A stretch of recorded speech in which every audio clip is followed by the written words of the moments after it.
Hi everyone! Good morning! I'm back! This is Sam Brusas and welcome back to my YouTube channel. Oh my gosh! This is it guys! Pag-uusapan natin ngayon, reaction natin sa pagdating ni Atisa Manalo dito sa Miss Universe 2025. Malakas nga ba ang laban ni Philippines? Yan ang pag-uusapan natin ngayon. But before anything else, hello Philippines and hello beautiful people! Mabuhay! Kamusta kayong lahat? Sana lahat po kayo ay okay at safe ngayong araw na ito. At syempre sa lahat naman ng mga bago nating subscribers dyan, hello po sa inyo lahat. Maraming salamat guys sa subscribe ninyo syempre dito sa channel ko.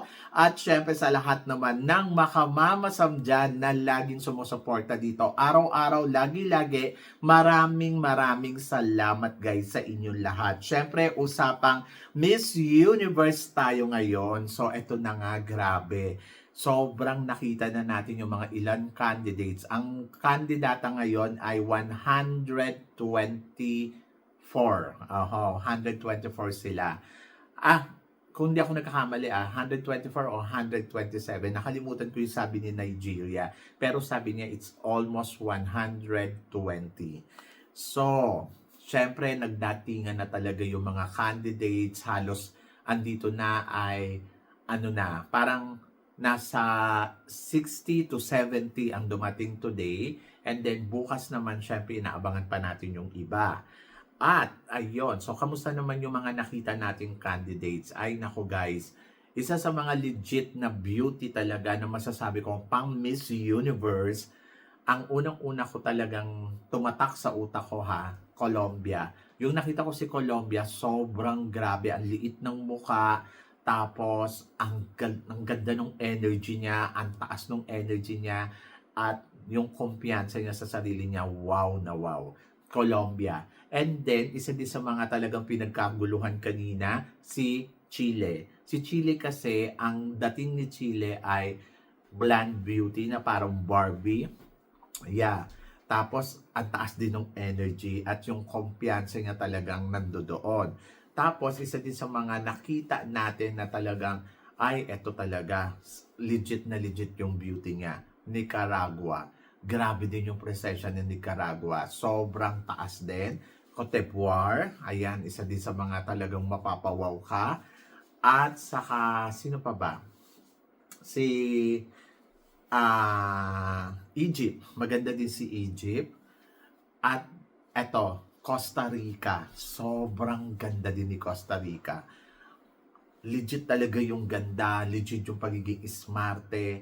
Gusto ko din si Nigeria. Maganda din si Nigeria. Talagang sobrang wow. Tinulungan kong magsukat ng damit si Nigeria sa mga fitting niya doon sa designer niya. Grabe. Lahat ng sinuot niya sobrang ganda. Plus, abangan nyo guys, matutuwa kayo sa kanya. Promise.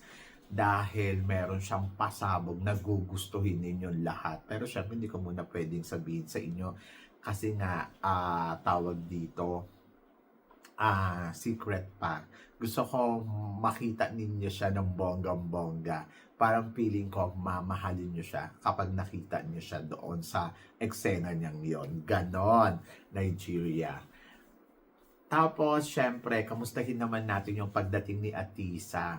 Yon. To be honest, di ba pinagkaguluhan siya sa airport. So, nandito na kasi ako sa hotel, hindi kasi ako pumunta sa airport.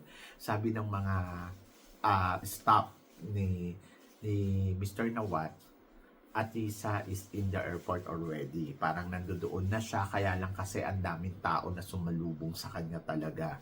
Kaya, hintayin natin. So, darating siya mga bandang alas 2 or alas 3, sabi ganon.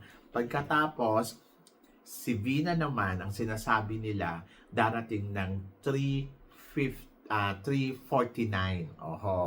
3:49 ng hapon. So, may time talaga si Vina sa pagdating niya. And then, ayun, so minomonitor nila yung dating ni Atisa Manalo. Pero, sabi ko nga, gusto ko magsabay si Atisa at saka si Vina, pero hindi nangyari yun Kasi naunang dumating si Atisa ng 2:30 ng hapon dito sa hotel. So, eto na. So, yung dumating na si Atisa, pagdating na si Atisa, lumabas na si Mr. Nawat. Hinihintay niya talaga si Atisa. Actually, 3 beses siyang lumabas. Oho, para sumilip kung dumadating na nga ba si Atisa o nakarating na nga ba si Atisa. And then, yung Miss Grand Stop, talagang sumisilip din sila kung si Atisa ba ay nakarating na. Pero kasi sabing ganon, ayan na si Miss Philippines, ayan na si Miss Philippines. So, talagang, yung dumating na yung mga van kasi, 2 van yon na parang angkelado yata nila Atisa. Doon nakalagay yung mga gamit ni Atisa. Saka yung ibang staff na taga Enfire, ayun kasi yung nakasakay doon. Tapos, yung team ni Atisa na nando doon. So, nakasakay yun doon. And then, ayun. Yung nakita ko sa airport, so sumilip ako kung ano yung suot ni Atisa. Kasi di ba, nagpalit siya ng damit from white, tapos nagpalit siya ng damit na color, parang green na, light green, na ganon. To be honest, yung nakita ko yung damit niya, hindi ko masyado nagustuhan doon sa may ano. Sabi ko, ba't kaya ganito yung sinuot niyang kulay? So, hindi ko type yung kulay. Pero,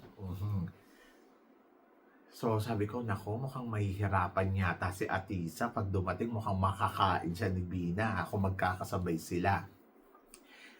But, yung dumating na si Atisa, nauna yung 2 van. Sabi ganun, kasunod namin sila nandiyan na. Kasi si Atisa sumakay doon sa bus at kasabay niya yung ibang candidates. At mga 3 sila, o 3 or 4. So, lahat na ng mga media press, lahat ng mga staff sa hotel, at saka yung mga bodyguard, lumabas na doon sa hotel para salubungin si Atisa. Ganong kabongga, ganong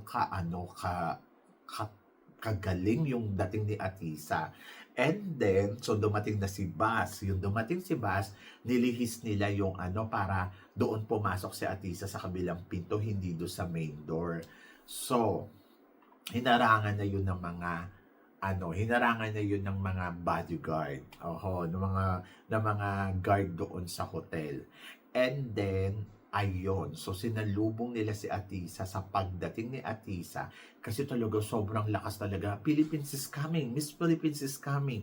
Tapos nagkagulo na. Tapos ayun nga yung mga tawag dito, yung mga may-ari ng hotel, yung manager ng hotel, sinalubong na nila si Atisa ng bonggang-bongga. Tapos, ayun, so sinalubong nila, so hindi kami makalapit kay Atisa. Ang mga ibang candidates na dumadating, free silang mag-post doon, free sila na magpa-interview, pero nung si Atisa ang dumating, bawal mag-post ng matagal. As in si Atisa, kung yung mga ibang candidates nag-i-stay sila doon, at least umaabot sila ng 15 minutes or 10 minutes na babad sila doon. Pero si Atisa, as in, 1 minuto lang. Paglakad ni Atisa, nakaharang yung mga bodyguard, and then dire-diretso siya doon sa center. Nag-picture, binigyan siya ng flowers, so picture konti. Pinasok na nila si Atisa sa loob, hindi na nila pinalabas. So, maala Catriona Gray yung datingan ni Atisa. At hindi lang sa eksenang yon, sa tuwing lalabas si Atisa, nagsisigawan na yung mga tao. Kahit yung mga Thai fans, ayun yung reaction nila sa akin na parang, oh my gosh, Atisa suwaymak, Miss Philippines suwaymak. Ganun sila. So talagang, ang sinasabi kasi nila, nakikita nila sa picture si Atisa na maganda. Pero yung nakita nila in person, sobrang ganda. To be honest, ayoko yung damit niya nung nakita ko doon sa yung sa airport, 'di ba, sa Facebook yung sa photos na lumalabas diyan sa social media. So ayoko talaga yung damit niyang yon. Pero yung nakita ko si Atisa yung bumaba sa bus, my gosh, grabe, sabog yung ganda ni Atisa na parang ang fresh, yung mga iniisip ko na nakikita ko sa social media, sabi ko, bakit ganun yung makeup? Bakit ano? Ang dami kong question. Pero yung dumaan si Atisa, ang layo pa lang ni Atisa doon sa may ano, sa distance niya sa akin, yung nakita ko siya, yung aura niya kagad yung nakita ko na parang, wow, nakaka-proud. Kasi, sobrang ganda ni Atisa. Ang aliwalas ng mukha, bumagay sa kanya yung kulay ng damit. Tapos, yung damit, simple lang pero mukhang mamahalin. Tapos yung dumaan siya sa harapan ko, my gosh, sabi ko, starstruck talaga ako. Kasi yun yung hinihintay ko na moment na makita sa mga candidates. Nakita ko na si Atisa, pero grabe, ang ganda ni Atisa, ang tangkad ni Atisa, ang aliwalas ng mukha ni Atisa, fresh overload talaga. Sabi ko sa iyo, yun nakita ko siya bumaba sa bus, nangilabot ako ng bonggang-bongga. So sabi ko, ba't ganun? Iba yung nakita ko sa social media, iba yung nakita ko sa personal.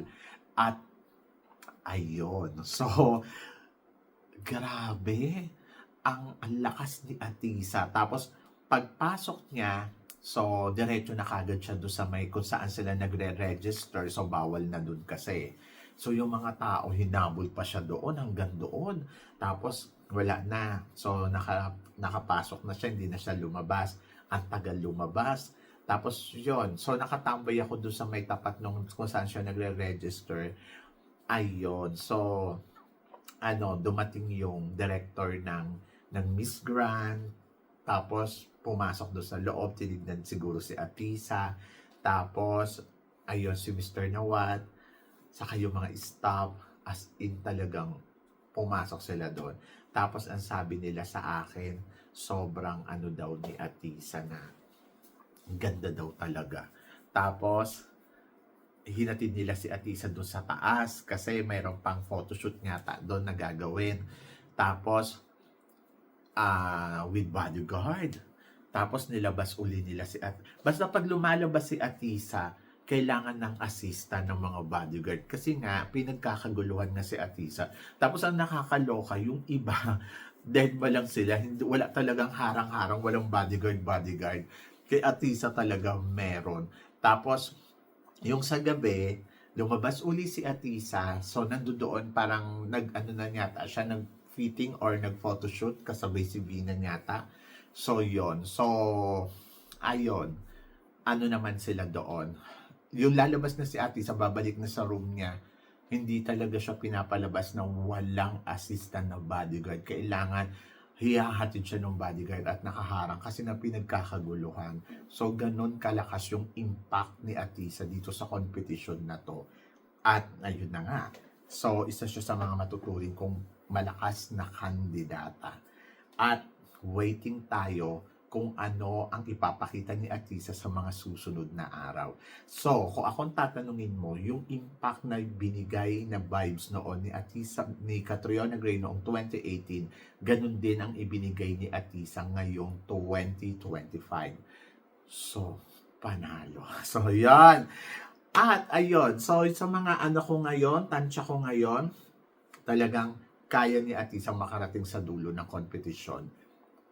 Ituloy-tuloy lang niya. At isa siya sa mga masasabi kong malakas na kandidata dito sa competition ng Miss Universe sa Asia. Siya yung masasabi kong number 1. So, yan!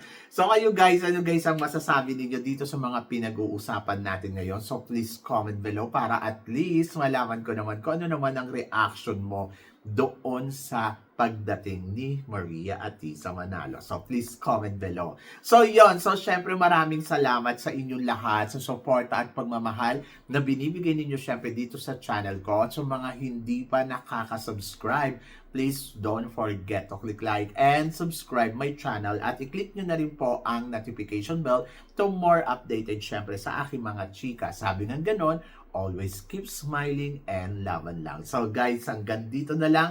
Hanggang sa muli nating chikahan. See you tomorrow. Thank you guys.